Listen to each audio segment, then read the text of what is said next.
RoadsideImports.com presents... Welcome to PayPal. This call may be recorded. Good afternoon. My name is Dave. How can I help you today? Well, I want to close the account, I want to terminate the user agreement, and I want to disconnect you from my bank account. We cannot remove the financial data. Well, what do you mean you cannot remove the financial data? The account has essentially been closed, Mr. Perkal. But no, if it's closed, then I can terminate the agreement and remove your access from my checking It account. cannot and will not happen, so you will want to review the user agreement, sir. We do reserve the right to limit accounts at any time for any reason. The information listed on the account will remain in the account. Okay, so you are... Is there anything else I can help you? You are refusing to close my account, right? You will want to review Section E of the user agreement. Your request is being declined. If you close your PayPal account, we will mark your account in our database as closed, but we'll keep your account information in our database. Okay, what do you mean by keeping my account Your information? account information will remain in the database as per that section of the privacy policy. We have essentially closed the account by putting it into a limited access where you cannot accept or send money. But no, I don't want it With that in limited. mind, Mr. Perkal, your information will stay in our system. Yeah, but Your request to put it into a permanent closure has been declined. It is essentially in a closed status with the status at this time. No, it's not in a Accept or closed. deny, It's in a limited status. I wanted to take it to a closed status. and it will stay in the limited status, sir. So you refuse to close the account, right? Please review our user agreement regarding closing Look, accounts and limits. You have previously been advised it cannot and will not be closed, sir. But you see, according to this agreement, it looks to me like you can reach in and take money out of my checking account the way this is. No, we do not do that. No, I'm not saying you do. I'm saying that this seems to give you the right to.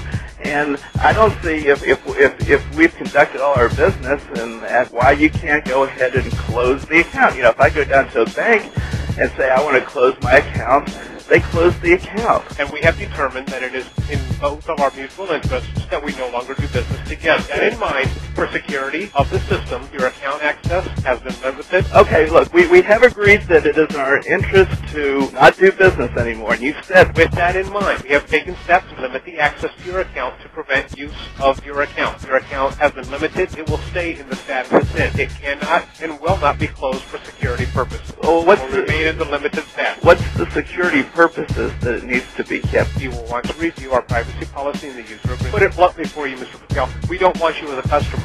Okay, then close it. Okay. Why do you keep it That's open? why your information will stay within our system in the status it's in, just to prevent you from opening another account. Regardless of preventing me from opening another account, why don't you close the account and, you I don't know know... how I can make it any clearer. Well, no. The account will not be permanently closed in the status you wish it to be closed. Okay, well, I'm trying to make it clear to you that, you know, the agreement gives you access to my checking account in the state that it's in. I want your access to my checking account terminated. We do not debit or credit the bank accounts without your authorization. No, I'm talking about your right to do it rather than whether or not you think that you will do it or not. I want you to remove your access to my checking account. You will not remove it. No. Okay. No. Let me explain one more thing to you. I have recorded this phone call and I'm going to put it on the internet. I want your customers to know what it is like to deal with... Mr. Perkal, What? that is not an authorized recording. Well, I am authorized to record it because when we started this conversation, I told you that your system said this call may be recorded, and you said that We may record it. You may not. Well, I just did. What are you going to do about it? I'm going to put this on the internet. That's fine, sir. What's your name? Is there anything else I can help you with? What's your name so I know who I'm talking to? I've already given you my name, sir. Okay, well, I'm going to put your recording on the internet. You know, now you just explained exactly what PayPal policy is, and now I'm going to put it on the internet so everybody can hear it. Because I have asked you, you know, very nicely to close my account and remove your hand from my checking account, and you've told me that you refuse to do it, you refuse to terminate the agreement, you refuse to close my account. Any other bank that I'd ever deal with would close my account if I... We're not a bank, sir. No, we're a payment service, sir. Calling PayPal, Mr. Perkal. Have a good day, sir. Welcome to PayPal. This call may be recorded. Good afternoon. I sold an item to a gentleman. This is like the 100th time I repeat this. I followed every single protocol that was in place by PayPal. I followed the terms of service, the seller protection policy, everything else. Customer received the item. He painted my item. He wanted to return it because he was not happy with it, I guess, after he painted it. It was an expensive amplifier, and I refused to take it back. He did a chargeback through PayPal, which PayPal should not have granted because there was a fraudulent chargeback. chargeback. He even put that in his reasoning to get a chargeback because he didn't like the item, painted it. And now PayPal wants me to give them money back. It's not a valid debt. I mean, it's actually against the law. Well, law got broke? Fraud. I mean, I can't buy a computer from Walmart and then paint it and then take it back to Walmart, can I? Credit card company. PayPal doesn't have any control over that outcome. They do have control over it. PayPal is only the transaction. They are a middle guy. You don't want the item back because this guy's painted it. Then you need to work something out with him. PayPal is accountable, going to be held accountable. So they actually be a big problem with chargebacks. People pay with credit cards and don't like to buy it. They claim they never get the item or damage. They just change their mind.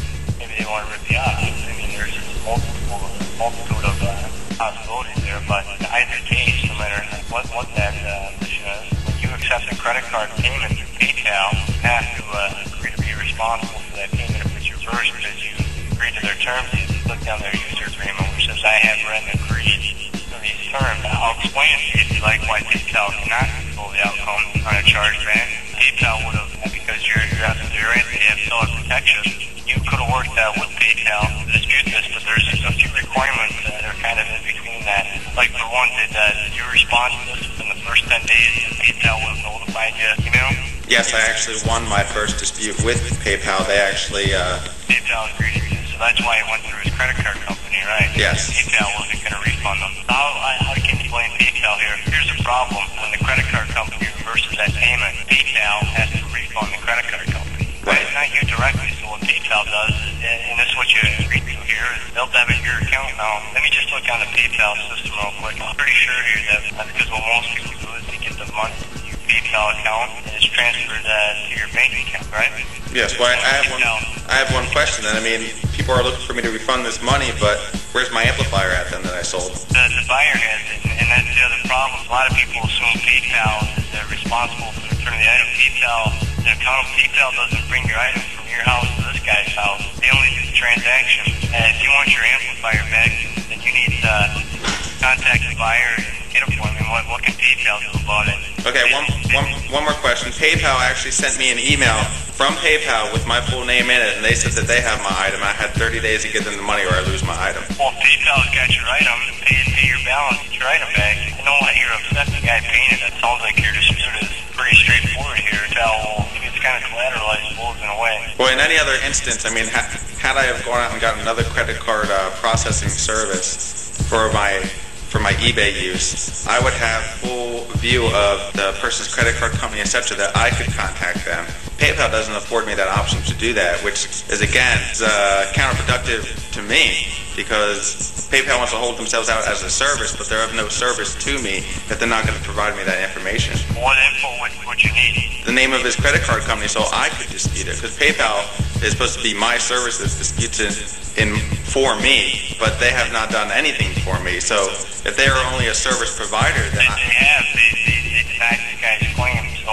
Right, initially, but there's other processes. There's appeals, there's, arbitrary things I could do, etc. But PayPal doesn't afford me the option of seeing what credit card company this guy used. You've got a point there. You have to ask PayPal why they don't give that info. And one more question. They have a reason, but regardless, I know where you're going with this, but if that was never an issue, then that was something you were concerned about. I mean, it's kind of a business risk you chose to take when you use PayPal then, isn't it? Yeah, I agree with you there. That's definitely the case. Right? That's definitely the case, yes, definitely. So look, I suppose to just kind of get back to business here, Richard, I don't know what all that meant to you, but if you take my word for it, it really is in your best interest to get this cleared up. What I would do if I were you, pay the balance, get your amplifier back, and if for whatever reason you feel you've got some kind of key, maybe this guy, I don't know what the term would be, I suppose, but you kind of altered or changed the item, right? Then you could probably seek some kind of reimbursement or restitution for that. See, he did the chargeback while he had my item sitting in his living room, which is the chargeback process works that you do a chargeback if you didn't get an item, or if an item came to your house damaged and you promptly send it back, then you do the chargeback. Send it back. Right. He actually kept it while he did the chargeback. I mean, you can't. Well, that would be, I suppose, outside of the guidelines as far as his PayPal. Right. But then again, here's the problem when you use a venue service like that. They're more often than not, PayPal, like I said, they don't bring this, your amp from your doorstep to this guy's doorstep. All they're dealing with are the dollars